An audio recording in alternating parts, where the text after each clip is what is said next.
Hello everyone. Today started new series आरिका जो कि क्लास 3 की है। ये नई शिक्षा नीति पर आधारित है, हमारी पाठ्य पुस्तक है। इसकी लेखिका है सुजाता सक्सेना, ओके, और इसकी संपादिका है अनीता त्यागी, और ये ऑस्ट्रेच से पब्लिकेशन है। तो इसका आज हम लोग स्टार्ट करने जा रहे हैं चैप्टर नंबर 1, पुष्प की अभिलाषा, जो कि हमारी क्या है, ये कविता है। तो चलिए इसको स्टार्ट करते हैं। इससे पहले हम लोग देखते हैं कि इसमें क्या परिचय दिया गया है। इस प्रस्तुत कविता हिंदी के सुप्रसिद्ध कवि श्री माखनलाल चतुर्वेदी द्वारा रचित है। यानी कि जो ये कविता है पुष्प की अभिलाषा, ये माखनलाल चतुर्वेदी द्वारा रचित है। इस कविता के माध्यम से कवि ने पुष्प की अभिलाषा का वर्णन किया। यानी कि पुष्प की अभिलाषा, पुष्प मीन्स क्या होता है, फूल। यानी कि इन्होंने, माखनलाल चतुर्वेदी ने इस कविता के माध्यम से जो फूलों की अभिलाषा है, यानी कि जो उनकी इच्छा होती है, उसके बारे में आपको बताया है इसमें। फिर क्या दिया है, अब आप बताइए कि फूल कहाँ कहाँ चढ़ाए जाते हैं। बताया गया है कि अब आप लोग बताएंगे कि फूल कहाँ कहाँ चढ़ते हैं। तो कहाँ कहाँ चढ़ाए जाते हैं फूल।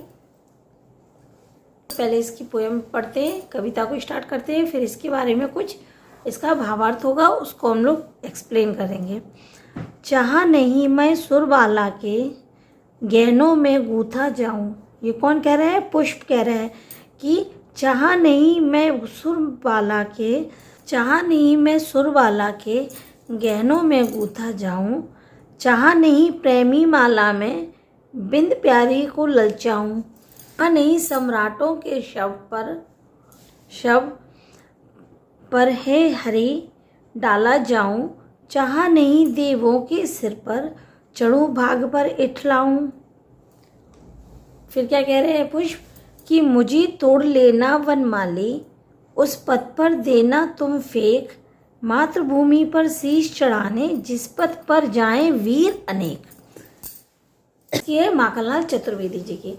तो इसका हम लोग भावार्थ देखते हैं क्या है कि चाहा नहीं मैं सुरबाला के गहनों में गूथा जाऊं।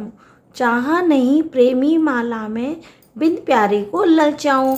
तो वो ये फूल की अभिलाषा है कि वो कह रहे हैं कि मेरी ये इच्छा नहीं है कि मैं किसी भी के गहने बनने में काम आऊँ, यानी कि मेरे फूलों के गहने बनाए जाएं, मैं ये भी नहीं चाहता हूँ।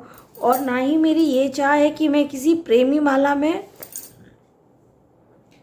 मैं बिंद प्यारी को ललचाऊं, यानी कि माला में बन के माला में इससे मेरी माला बने। और चाहा नहीं सम्राटों के शव, सम्राट यानी कि जैसे राजा महाराजा ये होते ना, तो उनके शव पर मैं चढ़ाया जाऊं। और ना ही मेरी चाह है कि मैं किसी देवों के शीश पर चढ़ूं, है ना, देवों के यानी कि देवी देवताओं के ऊपर जो हम लोग पुष्प चढ़ाते हैं, तो वो पुष्प कह रहे हैं ना ही मेरी यह इच्छा है कि मैं देवों के, देवी देवताओं के शीश पर चढ़ूं और अपने भाग पर इठलाऊं। यानी कि मैं तो देखो क्या कर रहा हूँ, नहीं, उनकी क्या इच्छा थी, फूलों की क्या इच्छा है कि मुझे तोड़ लेना बनमाली, यानी कि ये देखो बनमाली यानी कि जो बागों की रक्षा करते हैं बाग में, तो वो फूल क्या कह रहे हैं बनमाली से कि मुझे तोड़ लेना बनमाली और उस पथ पर देना तुम फेंक, उस वाले पथ पर यानी कि उस रास्ते पर फेंक देना जहाँ मातृभूमि पर शीश चढ़ाने जिस पथ पर जाएं वीर अनेक। यानी कि जो मातृभूमि पर, तो मातृभूमि में कौन है, ये देखिए सैनिक है ना, ये सैनिक, जिस रास्ते से ये सैनिक जाते हैं, जिस रास्ते पे, उस रास्ते पर मुझे फेंक देना। पे गहने बनने की लालसा है, ना ही किसी सम्राट के सब पर चढ़ने की अभिलाषा है, ना ही देवों के शीश पर चढ़ने की कि मुझे चढ़ाया जाए। मेरी इच्छा क्या है, फूलों की इच्छा क्या थी कि मुझे ऐसे पथ पर फेंक देना, ऐसे रास्ते पर फेंक देना, चढ़ा देना जहाँ पर कई वीर अनेक निकलते हैं जो मातृभूमि पर अपने आप को बलिदान करने के लिए जाते हैं। तो ये तो थी माखनलाल चतुर्वेदी जी के द्वारा रचित एक कविता थी पुष्प की अभिलाषा। तो ये तो मैंने रीड किया, इसको आप लोग भी रीड करेंगे। अब हम लोग करते हैं इसकी एक्सरसाइज को, देख लेते हैं क्या है। तो स्टार्ट करते हैं एक्सरसाइज में। सबसे पहला है आपका बहुविकल्पीय क्वेश्चन। तो पुष्प फूल को किसके गहनों में गूंथे जाने की चाह नहीं थी, नहीं है। तो उसको किस में नहीं है? सुरबाला, रानी, राजकुमारी। तो किस में नहीं थी? सुरबाला के गहनों में गूंथे जाने की कोई भी उसको थी। नंबर 2, फूल को किनके शव पर डाले जाने की चाह नहीं है।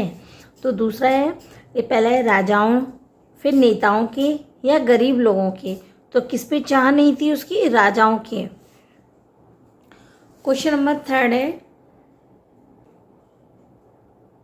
ओके, क्वेश्चन नंबर 3, फूलों को किनके सिर पर चढ़ने की चाह नहीं थी? नेताओं के। क्वेश्चन नंबर 4, फूलों को किनके पथ पर बिछने की चाह है, यानी कि किस पर बिछने की चाह है उनको? राजाओं के, देवताओं के या देशभक्त वीरों के? किसकी थी? देशभक्त वीरों के पथ पर बिछने की चाह है। इस कविता के रचयिता कौन है? तो भाई इस कविता के रचयिता सभी बच्चों को पता होगा क्या है? माखनलाल चतुर्वेदी। यानी खां निम्नलिखित प्रश्नों के सामने सत्य और असत्य लिखिए। तो इसमें लिखना है सत्य या असत्य। क्वेश्चन इसका पॉइंट नंबर 1 है, फूलों को प्रेमी माला में बिनने की चाह है। तो ये गलत, क्योंकि उसको चाह नहीं थी। दूसरा है, फूलों को सम्राटों के शव पर डाले जाने की चाह नहीं है। तो ये बिल्कुल क्या है? सही है। यहाँ पे क्या है? फूलों को देवताओं के सिर पर चढ़ने की चाह है। ये गलत, क्योंकि उसको सिर पे चढ़ने की चाह नहीं थी। फूल को सुरबाला के गहनों में गूंथे जाने की चाह है। तो ये भी गलत, ये भी नहीं थी। यहाँ पे भी क्या आएगा? असत्य। फिर नेक्स्ट एंड लास्ट है आपका, फूलों को देशभक्त वीरों के पथ पर बिछने की चाह है। यहाँ पे आएगा सत्य। तो ये आपका क्या है? सही। उनको यह चाह थी, क्या चाह थी? कि देशभक्त वीरों के पथ पर बिछने की फूलों को चाह थी। का सत्य असत्य यानी कि टिक द करेक्ट कह सकते हैं इसको, वो सॉरी ट्रू फॉल्स, ये कंप्लीट होते हैं। इसी के साथ निम्नलिखित पंक्तियों का अर्थ लिखना है। क्वेश्चन नंबर का है, जो ये 4 पंक्ति दी गई हैं इसका अर्थ लिखना है। तो पहला है, मुझे तोड़ लेना वनमाली, उस पथ पर देना फेंक, मातृभूमि पर शीश चढ़ाने, जिस पथ पर जाए वीर अनेक। तो इसमें क्या है? फूल वनमाली से कह रहे हैं। इस पंक्ति में कैसे लिखेंगे हम लोग कि इस पंक्ति में कवि कह रहे हैं कि फूल बोल रहे हैं कि हे वनमाली, तुम मुझे तोड़ लेना और उस पथ पर फेंक देना जहाँ पर देशभक्त वीरों के पथ पर बिछा देना या फेंक देना, जिस पथ से मातृभूमि पर जो शीश चढ़ाने वीर अनेक जाते हों। तो ये इस तरीके से इसकी पंक्तियों का अर्थ लिखना है। तो ये भी आपका कंप्लीट होता है। इसी के साथ इस वीडियो को यहीं स्टॉप करते हैं और मिलते हैं नेक्स्ट वीडियो में किसी नए चैप्टर के साथ। तब तक के लिए बाय, टेक केयर।